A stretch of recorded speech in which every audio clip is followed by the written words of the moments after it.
Pedagogia Espírita, de José Herculano Pires. A Pedagogia Espírita. Muitos professores nos perguntam se não estamos errados ao falar de pedagogia espírita. Por incrível que pareça, a palavra pedagogia é ainda um bicho de 7 cabeças para a maioria dos professores saídos de nossas escolas normais e de nossas faculdades. No terceiro Congresso Educacional Espírita Paulista, realizado em 1970, uma professora apresentou como tese uma simples declaração de que tratar de pedagogia espírita era absurdo, pois tal coisa não existe e nem pode existir. Ela e seus companheiros ficaram indignados quando a comissão competente se recusou a tomar conhecimento dessa declaração. Já estamos no 6º número da revista Educação Espírita, único fruto concreto do referido congresso, e continuamos a receber advertências de que não se pode nem se deve tratar de pedagogia espírita, pois isso não fica bem. Um amigo, professor veterano, foi mais tolerante e nos explicou, abre aspas, você pode ter a sua opinião, mas só para você. Não a exponha, porque ela contraria o pensamento da maioria e deixa-nos todos em situação melindrosa, fecha aspas. Sua piedade cristã não lhe permitiu usar a expressão desejada, que seria esta: em situação ridícula. Numa tese apresentada ao terceiro congresso, publicada posteriormente no 1º número da referida revista, tomamos conhecimento do problema e parece-nos que foi ali colocado de maneira bem clara. O professor Humberto Mariotti, da Argentina, e o professor Deolindo Amorim, do Rio, escreveram lúcidos trabalhos a respeito, mas, como os professores espíritas, na sua maioria, não se deram conta da existência dessa revista, todos esses esclarecimentos não chegaram ao endereço. Mas somos obrigados a inserir no assunto, pois a educação espírita e a pedagogia espírita são exigências inadiáveis do nosso tempo em nossa terra.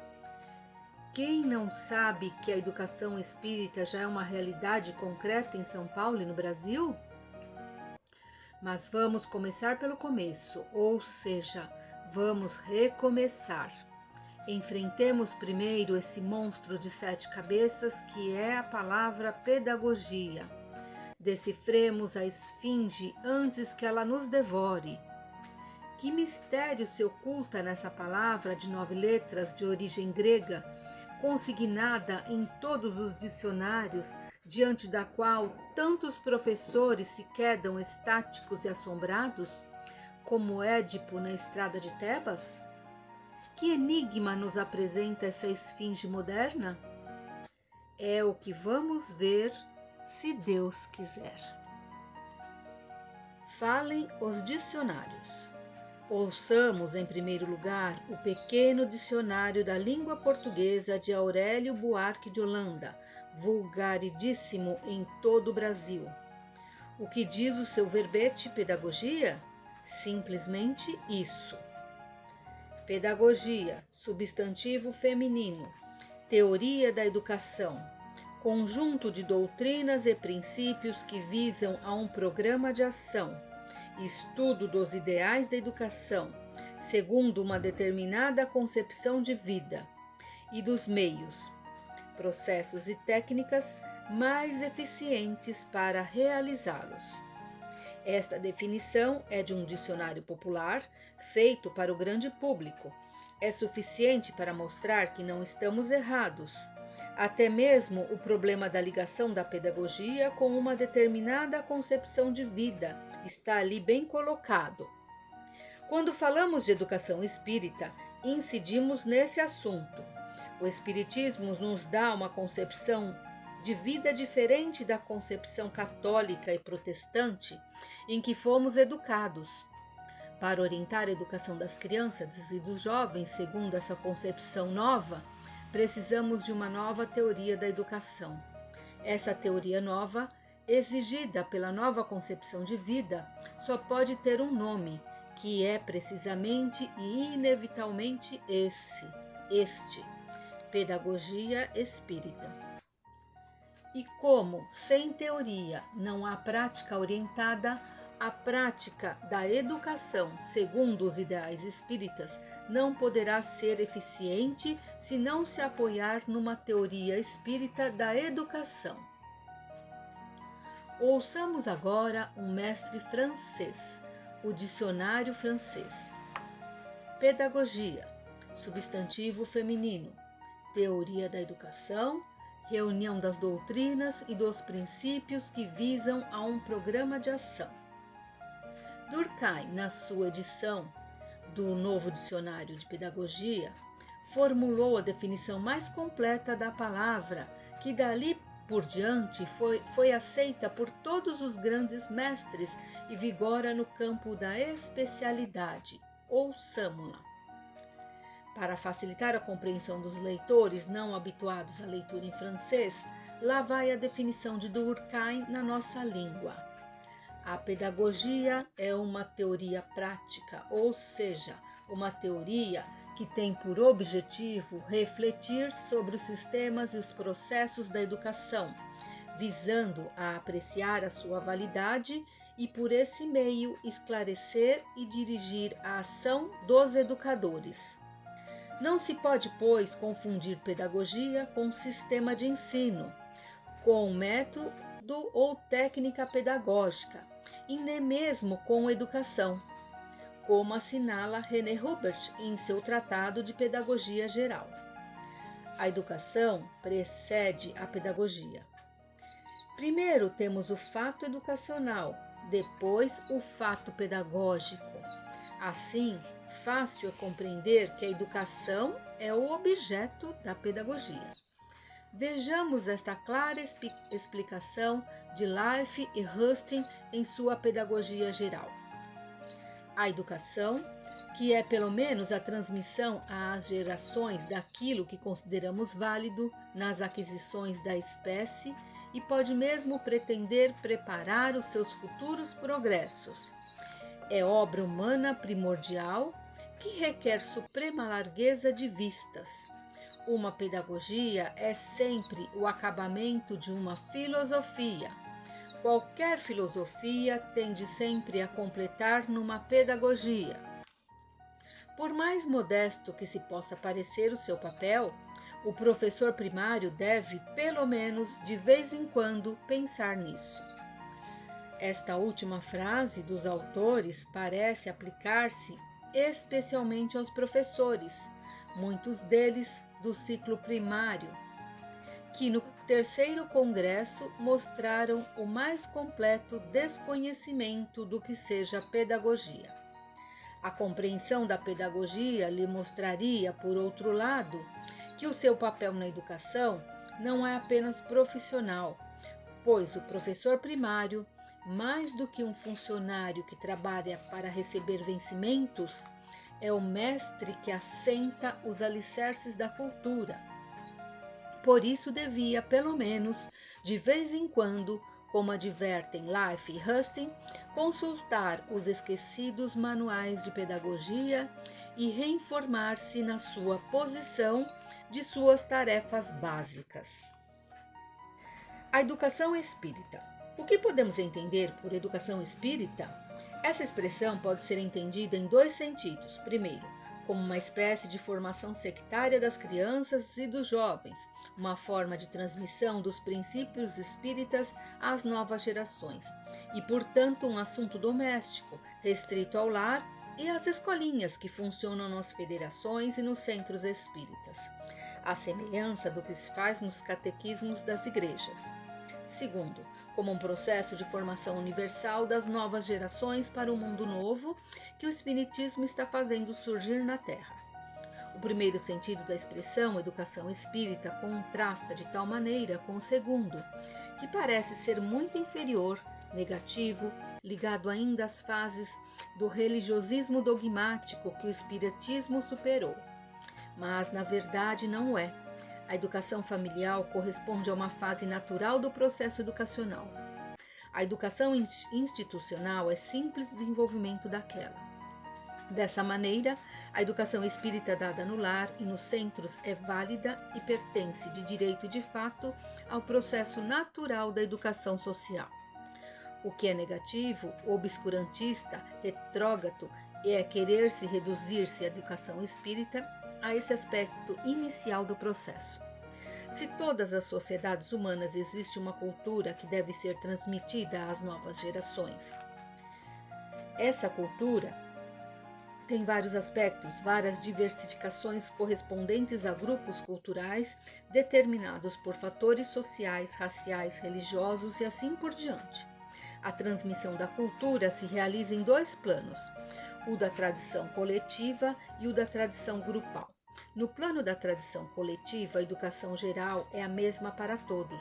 No plano da tradição grupal, existe a especificidade, a posição social, ética ou religiosa, que deve inserir-se na tradição coletiva sem deixar-se absorver por ela. Foi esse problema que suscitou entre nós, há alguns anos, os debates sobre a escola pública e escola particular, resultando numa solução parcial com a reintrodução do ensino religioso nas escolas. Os espíritas em geral, contrários a esta introdução, tiveram de participar da luta para salvaguardar a formação espiritual de seus filhos. Mas a posição espírita ficou bem clara no manifesto da Associação Espírita de Defesa da Escola Pública, onde se declarou que o ideal seria a introdução do ensino religioso nas escolas sem sectarismo, incluindo-se a religião nos currículos como matéria de ensino geral, ou seja, encarando-se a religião como matéria de cultura geral, à semelhança do que se faz com a ciência e a filosofia. Essa proposição espírita não foi aceita porque vivemos ainda no império das seitas salvacionistas. Cada uma dessas seitas arroga-se a posse exclusiva da verdade religiosa e pretende salvar a todos como via única da salvação. Mas os tempos estão mudando rapidamente e não nos parece longe o dia em que a religião será reconhecida como disciplina escolar, livre dos preconceitos sectários. Então, a educação leiga desaparecerá para dar lugar a um tipo de educação em que a religião terá o seu lugar como disciplina cultural. Por outro lado, a ciência e a filosofia não sofrerão mais que as deturpações e desfigurações produzidas pelo ensino sectário, que não pode tolerar contradições aos seus infalíveis dogmas de fé.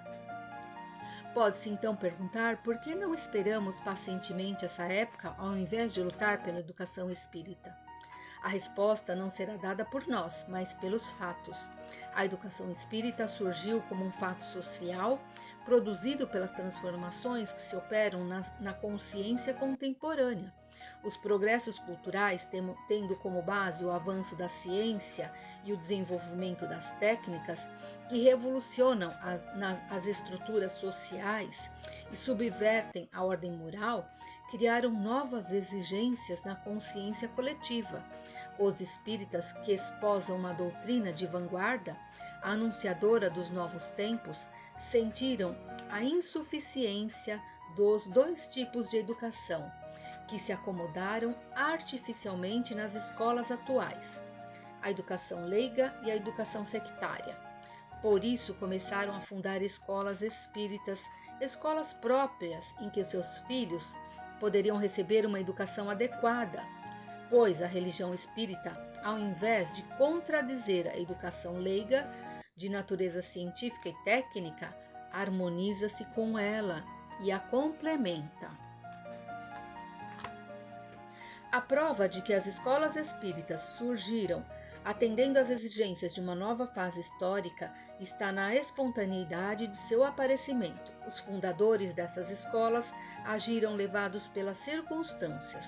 Sentiam nas escolas oficiais e mesmo nas particulares a pressão de dois lados sobre a mentalidade e formação de seus filhos.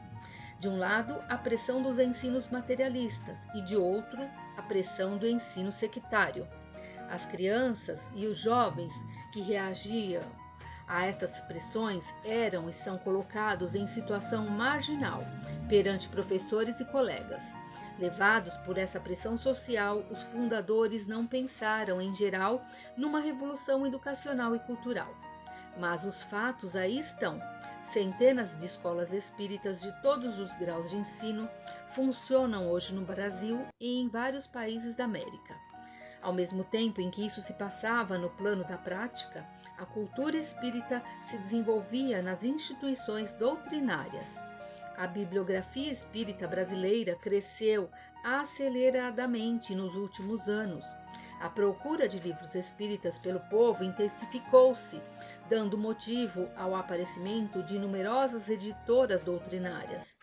Surgiram os institutos de cultura espírita, os clubes de leitura, as mocidades espíritas, as associações de medicina e espiritismo, os cursos regulares de espiritismo nas federações e nos centros.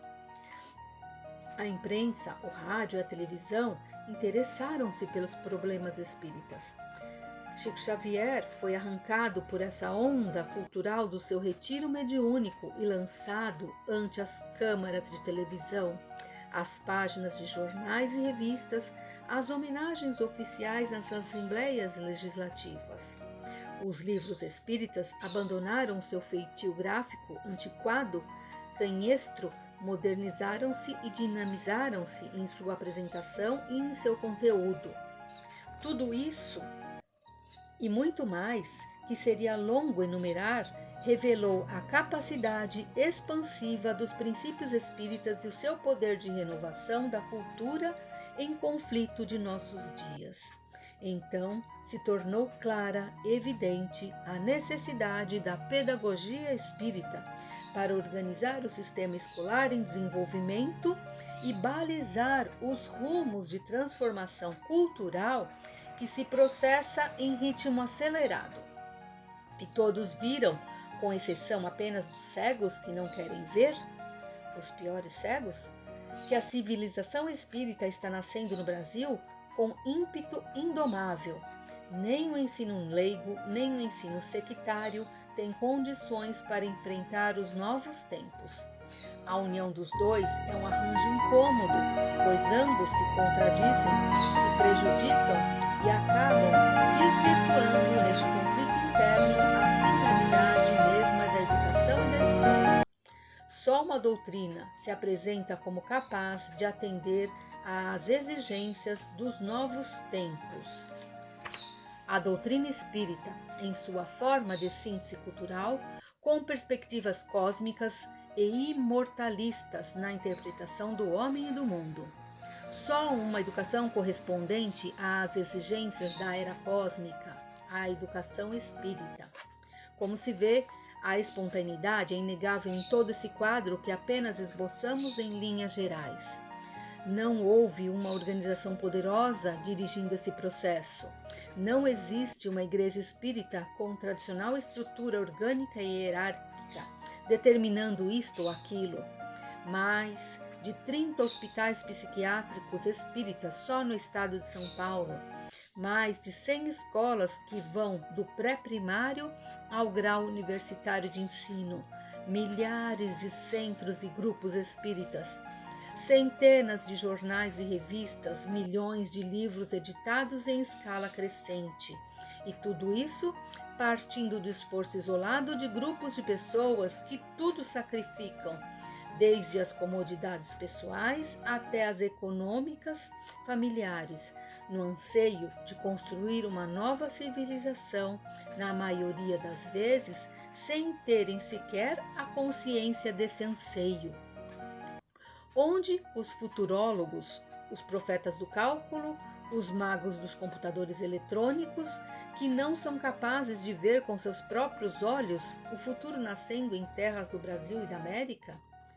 E que estranha cegueira atinge os espíritas que ainda perguntam, abre aspas, por que educação espírita? Pode haver uma pedagogia espírita? Fecha aspas. A pedagogia é o acabamento de toda a filosofia. A pedagogia orienta o desenvolvimento eficiente de toda a educação.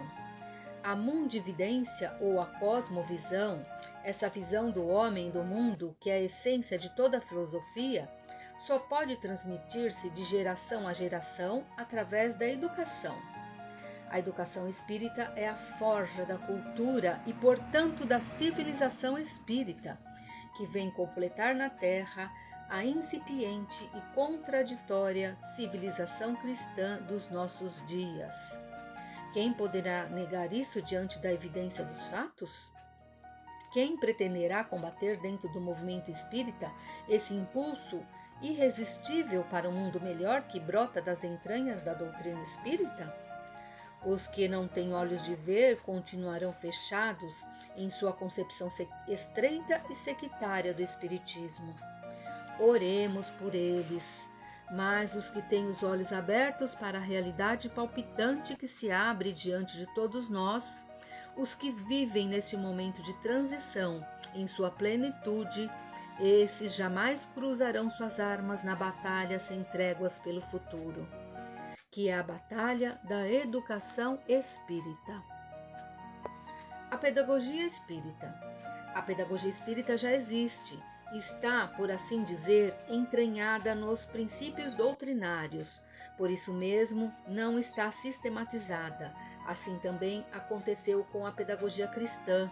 Entranhada nos evangelhos, inspirou a criação das primeiras escolas cristãs e a elaboração dos primeiros manuais educativos do cristianismo. Mais tarde, desenvolvido o cristianismo, surgiram as sistematizações da pedagogia cristã, que se opunham ao esteticismo pagão da pedagogia grega e às finalidades pragmáticas da pedagogia romana. O que é preciso que se compreenda antes de encarar o problema em si da pedagogia espírita é o processo histórico da renovação da cultura através de ciclos culturais que se caracterizam as fases sucessivas da evolução humana. No período acima, temos um exemplo dessa sucessão. A cultura greco-romana havia atingido os limites do seu desenvolvimento. Suas grandes religiões mitológicas fundiam-se numa só, mas já não correspondiam às exigências da época. Gregos e romanos estavam saturados das lendas mitológicas e buscavam a verdade oculta atrás desse véu de fabulações. Foi então que surgiu o cristianismo. Não podemos esquecer que, ao lado da cultura greco-romana, havia cultura judaica, uma cultura teológica que se fundava na ideia do Deus único, inaugurando o monoteísmo no mundo politeísta de então. Mas, pela própria necessidade de sobrevivência, essa cultura se fechava num exclusivismo absoluto. Faltava ao judaísmo a compreensão de Deus em sentido universal. Os judeus eram os puros, os outros eram impuros. Como gregos e romanos eram civilizados e os outros povos eram bárbaros.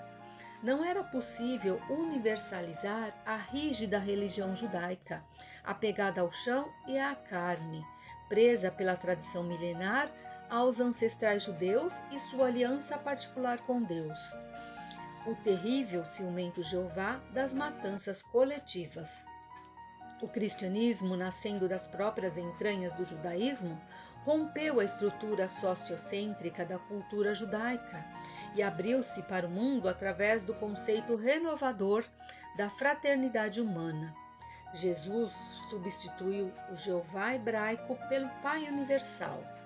Deus deixava de ser judeu para se universalizar. Era o Pai de todas as criaturas, de todos os homens e de todos os povos e de todas as raças. A educação judaica não podia servir a essa ideia absurda, revolucionária, como não o podiam as formas da educação grega e da educação romana. Os cristãos, na proporção em que o cristianismo se expandia, foram sentindo a necessidade de criar o seu próprio sistema educacional. Não era possível submeter a nova cultura espiritual às restrições mitológicas de gregos e romanos ou às exigências rituais dos judeus. As escolas cristãs surgiram como surgiriam mais tarde as escolas espíritas, por uma exigência natural da nova situação pelos princípios cristãos. Começaram timidamente e logo surgiram os atritos com as autoridades romanas. Como poderiam os professores cristãos ensinar as lendas mitológicas? Mais tarde, Juliano, o apóstata, inverteria os termos dessa situação, mandando caçar o direito de lecionar aos professores cristãos, sob pretexto de que não seriam sinceros ao se referirem aos mitos da religião oficial do Império. Esse episódio nos mostra a importância política da educação por suas consequências na formação cultural do povo. Com o correr do tempo, a pedagogia cristã superou as suas antecessoras clássicas, mas na proporção em que os mitos foram de novo invadindo a cultura cristã e as igrejas afundavam na política e se paganizavam, a pedagogia cristã se diluiu em numerosas formas pedagógicas, correspondentes a diversas ordens religiosas. Hoje não temos uma pedagogia cristã no sentido geral, mas diversas pedagogias adstritas a diversas ordens. Com a Reforma, surgiram as pedagogias do protestantismo. Este episódio mostra como as diferenciações culturais exigem também elaborações pedagógicas específicas.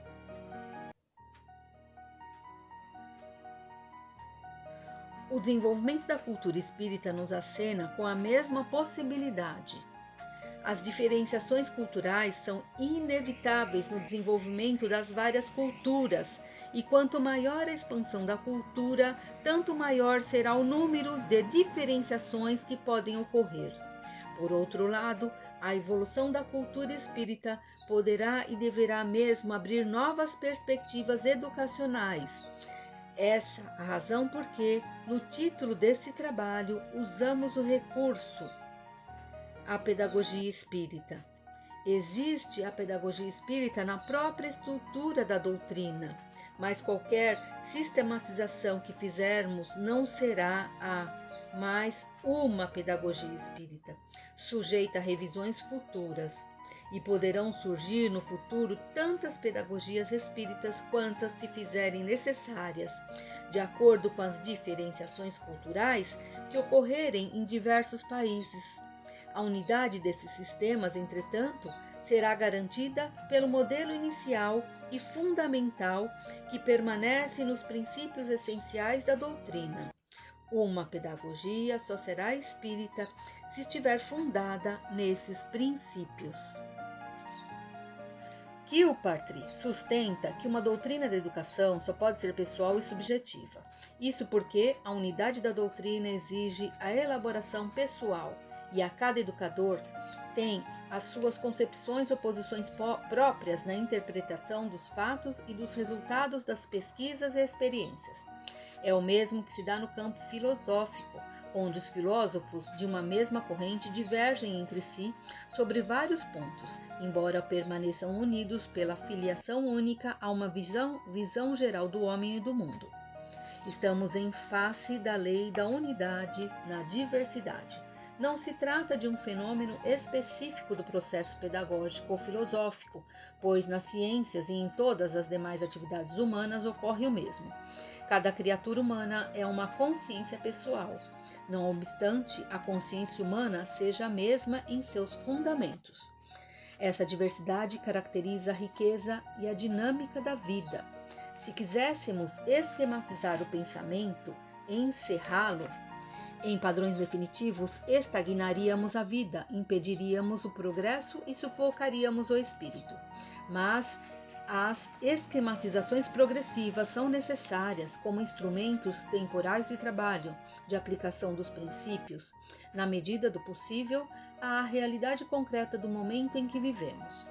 Por isso, a elaboração da pedagogia espírita é uma necessidade urgente para a orientação do processo pedagógico nas escolas espíritas, que já são uma realidade social e cultural concreta. As escolas espíritas sentem essa necessidade e é de urgência a realização de estudos, de pesquisas, de experiências e, sobretudo, de cursos intensivos de pedagogia no meio espírita, para que se possam surgir os pedagogos espíritas devidamente aparelhados com os instrumentos da cultura atual e com as sugestões doutrinárias, que deverão transformar em novos instrumentos culturais no campo do ensino e da educação. Para atender essa necessidade premente, é que foi publicada a revista Educação Espírita e que mantemos o Grupo Espírita de Estudos Pedagógicos em São Paulo. Infelizmente, a falta de cultura pedagógica em nosso país vem frustrando essas intenções. Sem uma compreensão exata da situação presente e o interesse vivo dos professores em todos os graus de ensino pela cultura pedagógica, o esforço de publicação da referida revista estará ameaçado de frustração. Mas o pior é que essa frustração redundará na anulação do esforço de todos os que se instalaram em escolas espíritas no país. Essas escolas, sem a orientação pedagógica necessária, jamais serão realmente espíritas. E isso que os diretores de escolas espíritas precisam compreender com urgência, estimulando os professores à compreensão do problema e à luta contra a preguiça mental que os leva a ignorar a existência de uma revista especializada em educação e pedagogia no meio espírita. Por outro lado, as instituições espíritas responsáveis pelo movimento doutrinário precisam acordar do seu sono mediúnico, de tipo sonambúlico, convocando e promovendo reuniões de estudos e debates sobre educação e pedagogia espíritas, em forma de seminários e simpósios. Os congressos devem ficar para mais tarde. A revista Educação Espírita servirá de termômetro para a convocação dos congressos na hora oportuna. Os resultados dos seminários e simpósios deverão ser publicados na revista para estimular outras realizações semelhantes e para dar ao meio espírita a medida concreta da preparação atingida pelos professores espíritas que deverão participar dos congressos. De nada adiantará mantermos escolas espíritas de todos os graus e até mesmo criarmos uma universidade espírita, se todas essas escolas nada mais tiverem de espírita além do nome. Os rótulos nada significam se o vidro estiver vazio, se o recipiente não possuir conteúdo. Não podemos crer que os professores espíritas continuem ignorantes das suas distinções entre educação e pedagogia, e ainda mais que continuem a confundir pedagogia com métodos pedagógicos. Essa é realmente uma situação cultural desastrosa e inteiramente negativa. Nessa desoladora ignorância, não estaremos em condições de enfrentar as tarefas culturais que o Espiritismo exige de todos nós. Referida revista procurou suprir a falta de cursos, de seminários e simpósios, publicando farto material instrutivo em seus números desde 1970. Mas se esse material não for consultado, lido e meditado pelos professores espíritas, não poderá produzir nenhum efeito. Por outro lado, é necessário lembrar que as escolas espíritas têm permanecido alheias a esse esforço. Nenhuma escola se interessou até agora pela aquisição dos exemplares já publicados. Sabemos que não é por desprezarem o esforço coletivo do pequeno grupo de professores que vem sustentando a chama, apesar dos pesares. Ninguém despreza o que não conhece. O que tem havido é desinteresse pelo problema. Mas como justificar esse desinteresse quando a educação espírita permanece aberta a todos, solicitando colaborações e informações que não recebe de ninguém? Os poucos trabalhos publicados foram solicitados insistentemente pelo editor. Se não há interesse na publicação de relatórios de pesquisa, de estudos particulares, de dados sobre o movimento escolar e assim por diante, como poderemos movimentar o meio espírita e dinamizar o seu interesse pelas escolas espíritas?